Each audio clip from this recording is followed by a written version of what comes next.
Assalamualaikum dan salam sejahtera semua. Saya Nordini Wahidah binti Aminuddin, pemegang Matri 42231121 akan membentangkan tentang kajian perbandingan pendidikan di Korea Selatan. Ini adalah ahli kumpulan saya. Kerangka sistem pendidikan di Korea Selatan. Korea Selatan menggunakan kurikulum semakan 2015 yang menghapuskan seni liberal dan sains kurikulum dari kumpulan sekolah menengah dengan tujuan untuk melepaskan imajinasi, kemanusiaan dan kreativiti saintifik dan teknologi bakat penumpuan kreatif. Selain itu, hak cipta dalam buku teks yang ditetapkan kerajaan adalah dimiliki oleh Kementerian Pendidikan. Buku teks yang diberi kuasa memerlukan pemeriksaan oleh Menteri Pendidikan dan buku teks yang diluluskan mesti mendapat kelulusan daripada penguasa pendidikan seperti Wakil Menteri. Buku teks yang diluluskan hanya digunakan apabila tiada buku teks yang ditetapkan atau dibenarkan oleh kerajaan tersedia atau apabila buku teks yang ditetapkan dibenarkan oleh kerajaan yang memerlukan bahan tambahan. Selain itu, sistem pendidikan negara Korea Selatan mempunyai objektif untuk memberikan pengetahuan asas, menanamkan nilai-nilai dan kemahiran dalam diri pelajar untuk pembangunan negara. Mereka juga menggalakkan kesedaran kepada pelajar supaya wujud perasaan bangga terhadap negara. Kedua, peringkat pendidikan di Korea Selatan terdiri daripada 4 peringkat pendidikan formal. Yang pertama, pendidikan rendah yang terdiri daripada kanak-kanak berusia 6 hingga 12 tahun. Seterusnya, pendidikan di sekolah menengah SLTP yang terdiri daripada kanak-kanak berumur 12 hingga 14 tahun. Ketiga, pendidikan menengah tinggi SLTA untuk kanak-kanak atau remaja berumur 15 hingga 18 tahun. Seterusnya, peringkat tinggi iaitu pasca siswazah dan akhir sekali Hak Won iaitu institusi pendidikan tambahan. Yang ketiga, pendekatan yang digunakan oleh Korea Selatan untuk membangunkan kemahiran menyelesaikan masalah dan memupuk penyertaan aktif melalui penyelesaian masalah, penerokaan, perbincangan tentang matematik, pembangunan teknologi, kerja berkumpulan, projek serta mengaplikasikan matematik dalam kehidupan seharian.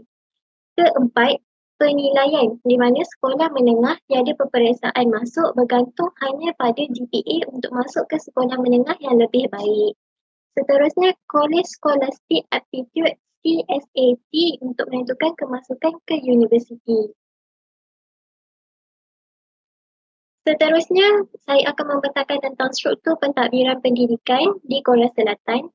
Terdiri daripada Kementerian Pendidikan, Ministry of Education, seterusnya Badan Pendidikan Dasar Basic Education Bureau, Badan Pendidikan Menengah Secondary Education Bureau, Badan Pendidikan Tinggi Higher Education Bureau, and Badan Pendidikan Khusus Special Education Bureau.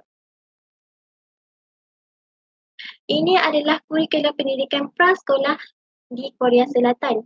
Kurikulum di Korea Selatan menumpukan kepada aspek bahasa dan komunikasi di mana mereka menekankan bahasa Korea, kosakata asas dan kemahiran komunikasi. Seterusnya aspek matematik di mana mereka menekankan konsep matematik asas, pengiraan, bentuk dan nombor. Selain itu, sains di mana kanak-kanak prasekolah di Korea Selatan melakukan eksperimen sains mudah dan aktiviti untuk memupuk rasa ingin tahu serta penerokaan. Seterusnya, kanak-kanak di sana juga turut diajar tentang kajian sosial di mana untuk menekankan pengetahuan asas mengenai Korea Selatan serta budaya dan tradisi mereka. Seterusnya, subjek pendidikan jasmani di mana untuk menggalakkan aktiviti fizikal dan senaman untuk mencerdaskan kesihatan kanak-kanak. Dan mereka mempunyai seni dan kreativiti dan biasanya dalam subjek ini kanak-kanak akan diberikan untuk melukis, mewarna dan melakukan kraft tangan. Kanak-kanak di sana juga turut diajarkan muzik dan tarian di mana di dalam subjek ini mereka diperkenalkan kepada muzik tradisional Korea dan lagu serta tarian-tarian budaya mereka. Mereka turut juga diajar tentang pendidikan karakter di mana di sini kanak-kanak akan diajarkan tentang nilai, adab dan kemahiran sosial. Seterusnya, aspek penting adalah bermain dan sosialisasi di mana kanak-kanak dibenarkan untuk bermain bebas, berinteraksi dengan rakan sebaya dan akhir sekali Kanak-kanak prasekolah di Korea Selatan diajarkan tentang pendidikan keselamatan di mana mereka akan mengajarkan tentang peraturan keselamatan asas dan peraturan-peraturannya.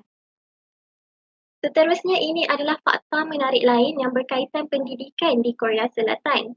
Di Korea Selatan mereka mempunyai pendidikan yang sangat dihargai. Selain itu, persaingan pendidikan di sana juga sangat ketat.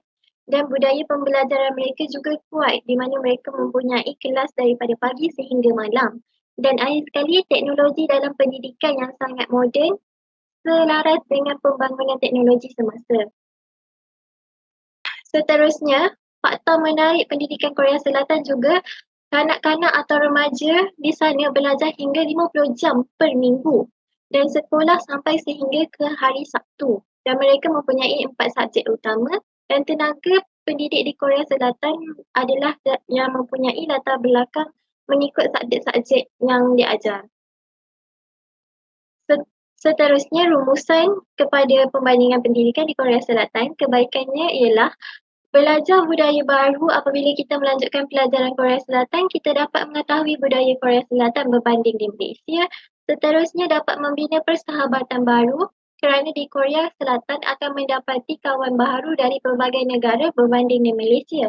Ketiga, ia juga dapat melatih diri untuk lebih bersikap terbuka di mana belajar untuk berfikiran terbuka dan matang serta menghormati idea yang berbeza daripada kepercayaan tanpa perlu menyinggung perasaan orang lain.